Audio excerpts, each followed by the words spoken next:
Councillor মিলন সর্দার কালকে তাকে CID গ্রেফতার করেছে এক ব্যক্তিকে অপহরণের অভিযোগ। সেখানে তিনি মদত দিয়েছিলেন এবং যেমনটি সূত্রের খবর যে প্রশাসনকে এবং ওই ব্যক্তিকে এনে রাখার জায়গা গোটাটাই ব্যবস্থা করেছিলেন এই কাউন্সিলর। কি বলবেন? দুর্ভাগ্যজনক সংবাদ। একটা প্রশাসনের একটা যুক্ত থাকা মানুষ এরকম একটা অনৈতিক কর্মকাণ্ডের সাথে জড়িয়ে পড়লেন এবং নিশ্চিতভাবে সিআইডি তাকে যখন অ্যারেস্ট করেছেন তথ্যের ভিত্তিতেই করেছেন এবং তাতে করে ওর এই কাজের জন্য ও আমার সহকর্মী ছিলেন, পৌরসভা কালিমালিপ্ত হলো। স্বাভাবিকভাবেই আগামীতে নিশ্চিতভাবে এটা গতকাল রাত্রেই আমাদের সংসদীয় সভাপতি তাকে দল থেকে বহিষ্কার করেছেন। আগামীতে প্রার্থী চয়নের ক্ষেত্রে নিশ্চিতভাবে আমাদের অনেক বেশি মনোযোগী হতে হবে মানুষটা সম্পর্কে। কারণ পৌরসভায় ধরুন আমরা ৩৫ জন একে অন্যের সহকর্মী, একটা নির্দিষ্ট সময় পৌরসভায় জনপ্রতিনিধিরা আসেন, কেউ একটু বেশি আসেন, কেউ কম আসেন। আমরা সারা বারাসাতে কোথায় রাস্তা হবে, কোথায় ড্রেন হবে, কোথায় আলো জ্বলবে, মানুষ কিভাবে ভালো থাকবে নির্দিষ্টভাবে সেটা আমরা একটা পরিকল্পনা করি। সরকার আমাদের অর্থ প্রদান করে, আমরা নির্দিষ্টভাবে মানুষের সুবিধে করবার জন্য একটা বৃহত্তর বারাসাত, আমাদের একটা বারাসাত পৌরসভার পরিবার, আমরা ৩৫ জন সেটাকে রক্ষা করবার চেষ্টা করি। মানুষকে পাশে দাঁড়িয়ে সহযোগী ভূমিকা হিসেবে মাননীয় মুখ্যমন্ত্রী মমতা বন্দ্যোপাধ্যায়ের আদর্শে আমরা যারা অনুপ্রাণিত তারা প্রত্যেকে সেই কাজটা করবার চেষ্টা করি। দুর্ভাগ্যজনকভাবে আমাদের একজন সতীর্থ যিনি এই ধরনের কর্মকাণ্ডের সাথে নিজের নাম জড়িয়ে ফেললেন, এটা ভাবনার বাইরে। স্বাভাবিকভাবেই আইনের বিচারে যা বিবেচিত হবে সেটা হওয়াই শ্রেয়। একেবারে সেই জায়গা থেকে বিরোধীরা অভিযোগ করছে এই মিলন সর্দারের বিরুদ্ধেই তিনি যখন ৩৩ নম্বর ওয়ার্ডের কাউন্সিলর ছিলেন, আবাস দুর্নীতির টাকা নেওয়ার জন্য তাকে বাড়ি ছাড়া থাকতে হয়েছে এবং পরবর্তী ক্ষেত্রে মুখ্যমন্ত্রী যখন প্রশাসনিক বৈঠক থেকে নির্দেশ দেয় যারা টাকা নিয়েছে ফেরত দিতে হবে, তার পরবর্তী সময় সে ফেরত দিয়েছে সে টাকা এবং তারপরেও তাকে আবার পুনরায় ২০২১ সালের যে পৌরসভা নির্বাচন সেখানে প্রার্থী করা হয়। স্বাভাবিকভাবেই এটা দেখুন, ওই বিষয়টা সেই সময় যে ঘটনাটা ঘটেছিল ২০১৫ থেকে ২০ সেই নিরিখে ওর প্রচেষ্টা ছিল ওর এলাকার অধিকতর গরিব মানুষ যারা ঘর পাননি তাদেরকে পাইয়ে দেওয়া। সেদিনের ভূমিকাটা কিন্তু আপাতদৃষ্টিতে মনে হয়েছিল সদর্থক ভূমিকা, কারণ ওই এরিয়াটায়, যে এরিয়ায় সেই সময় ও জনপ্রতিনিধি ছিলেন, গরিব মানুষের বসবাস বেশি এবং সেখানে বহু মানুষের চাহিদা হচ্ছে ঘরের। সেই নিরিখে মনে হয়েছিল যে তিনি হয়তো প্রচেষ্টা চালাচ্ছেন যে আরও বেশি মানুষ যাতে সরকারি সহায়তায় ঘর পান। এবং পরবর্তীকালে এটাও ঠিক যে অভিযোগটা আপনি করছেন সেটা ও মেরামত করবার চেষ্টা করেছিল যাদের কাছ থেকে ও এই ধরনের অন্যায় কাজ করেছিলেন এবং সেটা ও ফেরত দিয়েছিল শুনেছিলাম। স্বাভাবিকভাবেই তার ওই ওয়ার্ডটা, তার পার্শ্ববর্তী ওয়ার্ডে ও এবার দাঁড়িয়ে জয়লাভ করেছিলেন। তা প্রশ্ন তো থাকতেই পারে, কিন্তু ধরুন ২-২.৫ বছর তো ধরুন আমার চেয়ারম্যানশিপেও রয়েছে, এর আগে ৫ বছর বোর্ডে ছিল, সেদিনও আমার সহকর্মী ছিল। আমরা কিন্তু সেইভাবে ওকে কোনোদিন দেখিনি। একটা সোনার দোকানের কর্মচারী ছিল এবং খুব সুনাম ছিল, জানতাম। আসতো আপাত দৃষ্টিতে খুব নিরীহ চুপচাপ একটা ছেলে, বসে থাকতো। এখন মানুষের মন আর মুখ আলাদা হলে যা হয় এ বোঝা খুব ডিফিকাল্ট এবং সে এই ধরনের কাজে জড়িয়ে পড়বেন এটা ভাবনার বাইরে। স্বাভাবিকভাবে বিচার হোক, বিচারে দোষী হলে নিশ্চিতভাবেই তার শাস্তি হবে। তবে এই ধরনের মানুষদের পলিটিক্সে আসা উচিত নয়, যাদের মন আর মুখ আলাদা থাকবে। কারণ আমরা প্রত্যেকেই শপথ নিই মানুষের জন্য কাজ করব, মানুষের পাশে দাঁড়াবো। আর বিশেষ করে এটা নিশ্চিতভাবে অনুধাবন করতে পারছেন তৃণমূল কংগ্রেস এমন একটা রাজনৈতিক সংগঠন যেখানে অনৈতিক দুর্নীতির সঙ্গে এই দলের ঊর্ধ্বতন নেতৃত্ব কোনো সময় আপোষ করেন না। কালকে রাত্রিতে যে মুহূর্তে উনি অ্যারেস্ট হয়েছেন তৎক্ষণাৎ কিন্তু আমাদের সংসদীয় সভাপতি তাকে দল থেকে বহিষ্কার করেছেন। স্বাভাবিকভাবেই একটা তৃণমূল কংগ্রেস একটা বৃহত্তর সমাজের বুকে অবদান আছে এই দলটার, যদি জন্মলগ্ন থেকে দেখেন। সেখানে একটা জনপ্রতিনিধির জন্য একটা দল তো কালিমালিপ্ত হতে পারে না। জনপ্রতিনিধি দল ব্যবহার করে নিশ্চিত কালিমালিপ্ত করার চেষ্টা করেননি, হয়তো তার ব্যক্তিগত ব্যবসার জায়গা থেকে, তার নিজস্ব যে সমস্ত সার্কেল আছে সেখান থেকে করেছেন।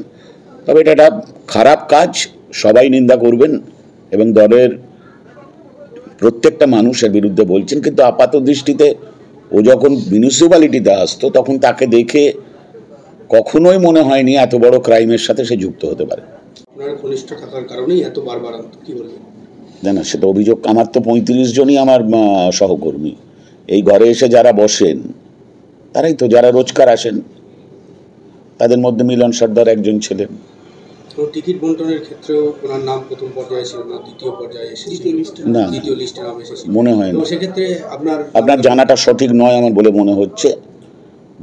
যে লিস্ট গেছিল তাতে ওর নাম ছিল, কারণ উনি তো এক্সিস্টিং কাউন্সিলর ছিলেন। এক্সিস্টিং কাউন্সিলর যারা ছিলেন তাদের যদি ওয়ার্ডে না হয়, পাশের ওয়ার্ডে রিজার্ভেশনের কথা দল বলেছিলেন, সেই কারণেই প্রাথমিক লিস্টে ওনার নাম ছিল। প্রত্যেকেই দেখবেন যারা এক্সিস্টিং কাউন্সিলর ছিলেন তাদেরকে রিহ্যাবিলিয়েট করবার কথা দলের নির্দেশিকায় ছিল। প্রথম দফায় যখন বাড়ি দেওয়ার নামে যে টাকাটা, হাউস ফর অলের টাকা নিল, সেই ক্ষেত্রে দ্বিতীয় দফায় টিকিট দেওয়াটা আপনারা ভাবেননি? না, সেটা তো দেখেছিলাম একটা সদিচ্ছা ছিল, অধিকতর গরিব মানুষ তার ওয়ার্ডে ঘর পাক, এইটা বিষয়বস্তু ছিল। সেই কারণে বিষয়টা ভাবা হয়েছিল ওরকমভাবে। কিন্তু উনি যেটা বলছেন যে ওর নাম প্রথম লিস্টে ছিল না, দ্বিতীয় লিস্টে ছিল, সেটা কিন্তু নয়। অন্তত বারাসাতে যে লিস্টটা তৈরি হয়েছিল প্রথমে তাতে কিন্তু ছিল, মানে ছিল ওই কনসিডারেশনেই। যেমন দেখবেন সমীর কুণ্ডু 14 নম্বর ওয়ার্ডের কাউন্সিলর ছিলেন, তার ওয়ার্ডে যখন রিজার্ভেশন হয়ে গেল, সে দেখবেন তার পাশের ওয়ার্ডে 15 নম্বর ওয়ার্ডে, মানে ওই 15 নম্বর ওয়ার্ডটা আগে ফিমেল ছিল, সেটা যখন জেনারেল হলো, সমীর কুণ্ডু কিন্তু স্থানান্তরিত হয়েছেন দেখবেন 15 নম্বর ওয়ার্ডে। এরকমই বিষয়। আরেকটা বিষয় যে বারাসাত পৌরসভায় দেখা যাচ্ছে যে মিলন সর্দারের ওয়ার্ডে সব থেকে বেশি বাড়ি বন্টন হয়েছে, সংখ্যাটা বেশি। গরিব মানুষ তো বেশি, মানে ন্যাচারালি যেখানে গরিব মানুষ বেশি সেখানেই তো হবে। আপনি যদি ধরুন আমি যে ওয়ার্ডে থাকি 25 নম্বর ওয়ার্ড, ওখানে গরিব মানুষের সংখ্যা কম। আপনি তথ্য নিয়ে দেখুন অনেক কম আমার বাড়ি। গরিবের আধিক্য যেখানে বেশি সেখানেই তো হবে। আমার ওয়ার্ডে একটা সাঁওতাল কমিউনিটি ছিল, তাদের জন্য দেখবেন একটা 4 তলা বাড়ি হচ্ছে, মানে পুরো ট্রাইবালদের জন্য। আমার সেই অর্থে যাদের জমি আছে গরিব মানুষ নেই আমার, সেখানে বেশি আছে শুধুমাত্র মিলন কেন, আমাদের 6 নম্বর ওয়ার্ডে কানাপুকুর গরিব মানুষের বসবাস বেশি, অশ্বিনীপল্লী 28 নম্বর এখানে বেশি, যেখানে যেখানে আছে, সাথে গরিব মানুষের বসবাস, যেখানে যেখানে গরিব মানুষ আছে 1 নম্বর ওয়ার্ড, 18 নম্বর ওয়ার্ড, কিন্তু যেখানে নেই সেখানে তো হবে না।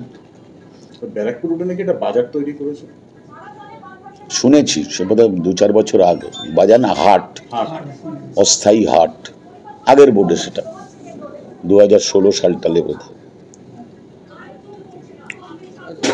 সেটাই এর মধ্যে। থেকে আজকে কাউন্সিলর এত বারবারন্ত, দলের কাছে কি কোনো খবর ছিল না? না, দেখুন ব্যক্তিগত স্তরে আপনি কি করছেন না করছেন, আমরা প্রত্যেকেই যেটা জানতাম যে ও একটা সোনার দোকানে কাজ করেন, এবং সোনার দোকানের মালিকরা, আমি যে পাড়ায় থাকি সেই পাড়ার সামনে যে বড় রাস্তাটা আছে সেখানে থাকতো, ওরাও ওকে খুব ভালোবাসতো, ওদের পরিবারের মতো। ওদের সাথেও আমি কথা বলে দেখেছি, মানে ওরাও খুব স্নেহ করতো। মানে দীর্ঘদিন ধরে একটা দোকানেই ও ছিল, মানে স্বাভাবিকভাবেই ওই পরিবারের মতোই ছিল ওই বাড়িটার। ওদের কাছ থেকেও কোনোদিন কোনো খারাপ মন্তব্য শুনিনি। কিন্তু এই ধরনের মানুষ যদি এই ধরনের কাজ করেন, এটা তো রাতারাতি হতে পারে না, বা সঙ্গদোষে হতে পারে অনেক সময় হয়তো, বা লোভ সংবরণ করতে পারলেন না সেভাবে হয়তো জড়িয়ে পড়লেন, এটা হতে পারে। কিন্তু ঘটনাটা নিন্দনীয় এবং দল তো বহিষ্কার করেছে, আমরা সবাই নিন্দা করছি। পৌরসভায় এ ধরনের একজন জনপ্রতিনিধি ছিলেন, এটা ভাবতেই অবাক লাগছে।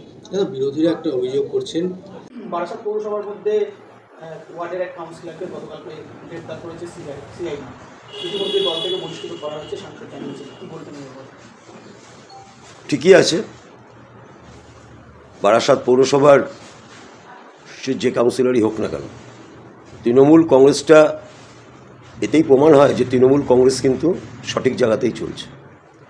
তার কারণ একটা মানুষ, সে কাউন্সিলর, এবার সে তার এই কাউন্সিলরের জনপ্রতিনিধি হিসাবে কাজ করতে গিয়ে তার বাইরে কি করছে না করছে, তার জন্য আমার এই ওয়েস্ট বেঙ্গল গভর্নমেন্টের অনেক প্রশাসনিক উইং আছে, সেখান থেকে যদি এরকম কিছু ইনভেস্টিগেশনে বেরিয়ে এসে থাকে যার জন্য এই কাউন্সিলর কাল রাতে অ্যারেস্ট হয়েছেন, সেক্ষেত্রে তথ্যানুসন্ধান করে তার যা আইনত যেটা হওয়ার সেটাই হবে। আর দলের কাছে যখনই এই খবর পৌঁছেছে, দল সঙ্গে সঙ্গেই সঠিক সিদ্ধান্তটাই নিয়েছেন। একজন কাউন্সিলর যিনি কিডন্যাপিং এর সাথে যুক্ত, বারাসাতের বিভিন্ন জায়গায় জানা যাচ্ছে এই টাকা থেকে তার জমি, জায়গা, ফ্ল্যাট ইত্যাদি রয়েছে। কি বলবেন সেই বিষয়ে? এগুলো সবই ওই কি বললেন, সিআইডি অ্যারেস্ট করেছেন। সিআইডি দেখুক ভালো করে কোথায় কোথায় তার কি আছে না আছে, সেগুলো তো সিআইডি অনুসন্ধান করে দেখতেই পারেন। ইন্টারোগেট করুক, ইনভেস্টিগেট করুক, করাতে যা বেরিয়ে আসবে তার জন্য যা আইনি ব্যবস্থা সেই মতনই চলবে। আগেও একাধিকবার এনার নামে অভিযোগ উঠেছিল, কি বলবেন এই বিষয়ে? একটা আবাস যোজনার বাড়ি নিয়ে 2016-17 হ্যাঁ, কিন্তু টাকা ফেরত দিয়েছিলেন উনি আবার। হ্যাঁ, এটা ধরুন এর আগের একটা বোর্ডের ঘটনা, এবং সেই সময় যেটা হচ্ছে এই নিয়ে আমি এই মুহূর্তে আর কোনো বিতর্কিত মন্তব্য করতে চাই না। সেটা সেই সময় আরেকজন চেয়ারম্যানও ছিলেন, এবং সে বিষয়টা নিয়ে আজকে আর কোনো কথা হয় না।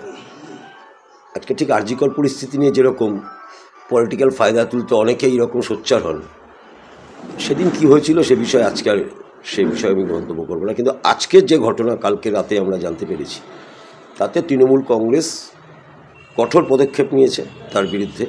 বা খালি তার বিরুদ্ধে নয়, এরকম যারাই তৃণমূল কংগ্রেসের যদি কেউ এরকমভাবে কোথাও জড়িত থাকেন বা জড়িয়ে পড়েন বা এই ধরনের স্ক্যামের খবর দলের কাছে আসে, দল সঠিক সময় সঠিক সিদ্ধান্ত নেন। তার প্রমাণই হচ্ছে কালকে রাতেই কিন্তু আমার দলের সাংগঠনিক নেতৃত্ব ডাক্তার কাকলি ঘোষ জানিয়ে দিয়েছেন, আমাকেও জানিয়ে দিয়েছেন যে তাকে কিন্তু এক্সপেল করা হয়েছে। বাবু এইখানে এই জায়গাতেই দাঁড়িয়ে উনি যত যে নির্বাচন গেল পৌরসভা নিয়ে, তার আগে যে টিকিট নিয়ে একটা সমস্যা হয়েছিল, প্রথম দফায় ওনাকে টিকিট দেওয়া হয়নি বিভিন্ন রকম কারণ, কিন্তু পরবর্তীকালে তিনি আবার টিকিট পান।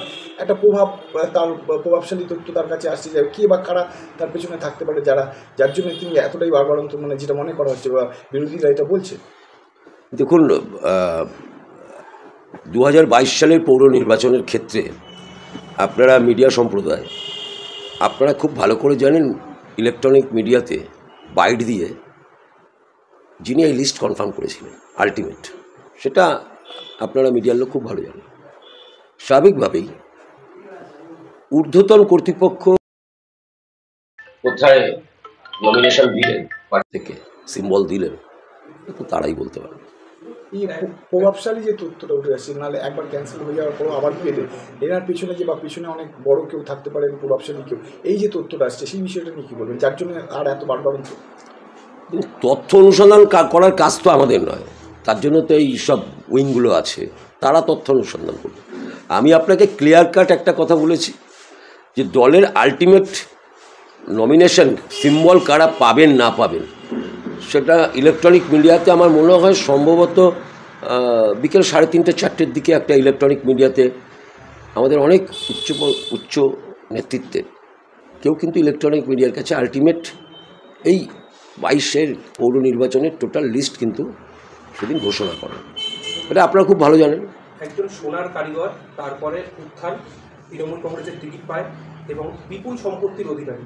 তৃণমূল কংগ্রেসের কোনোভাবে এইভাবে মানে এই বিষয় নিয়ে অবসর ছিল না, জানতো না যে এত পরিমাণ সম্পত্তি হচ্ছে তার। একজন সোনার কারিগর ছিল, তারপরে উত্থানে এভাবে উত্থান। দেখুন, মিলন সর্দার, আমরা যেরকম দীর্ঘদিন ধরে কখনো কংগ্রেস কখনো জন্মলগ্ন থেকে তৃণমূল কংগ্রেসটা করি,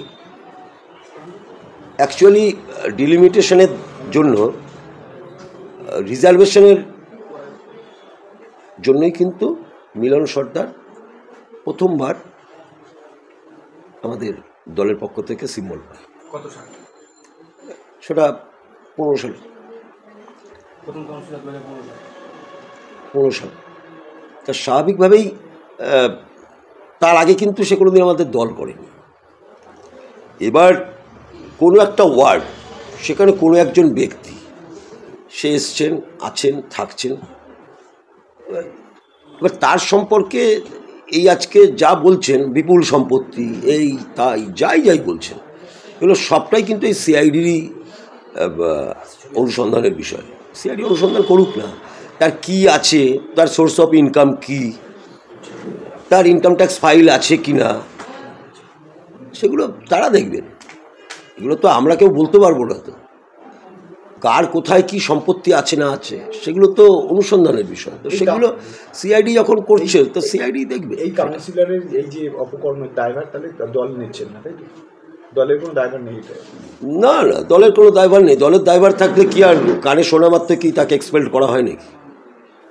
তাকে সাসপেনশন দেওয়া হয়নি, তাকে এক্সপেল্ড করা হয়েছে।